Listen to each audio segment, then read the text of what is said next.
বলা হয়ে থাকে মানুষের ভালোবাসায় প্রকাশ করে কারো প্রতি তাদের বিশ্বাস আর আস্থার জায়গা। জনগণ শুধুমাত্র ওই ব্যক্তিকেই তাদের ভালোবাসার জায়গায় বসায় যাকে তারা চোখ বন্ধ করে বিশ্বাস করতে পারে এবং আস্থা রাখতে পারে। এর জলজান্ত উদাহরণ হলো ভোলা ২ আসনের সাবেক সংসদ সদস্য জনাব আলহাজ হাফিজ ইব্রাহিম।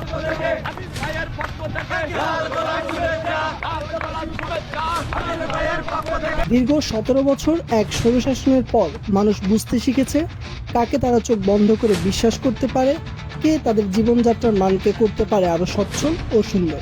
এবং জনগণের এই দৃঢ় বিশ্বাস এর সঠিক মর্যাদা রাখছেন জনাব আলহাজ হাফিজ ইব্রাহিম।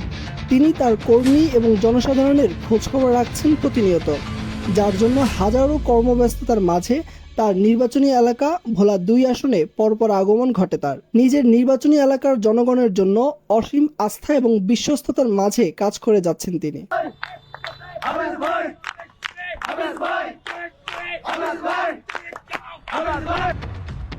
তার এই উদারতা এবং ভালোবাসার কারণেই জনগণ আবারও তাকে ফিরে পেতে চায় তাদের প্রতিনিধি হিসাবে। তাই তরুণ থেকে বৃদ্ধ সবাই এবার বেঁধেছে জোট, ধানের শীষই হবে তাদের ভোট। আমার ভোটটি ধানের শীষে হচ্ছে, আপনি দিচ্ছেন তো?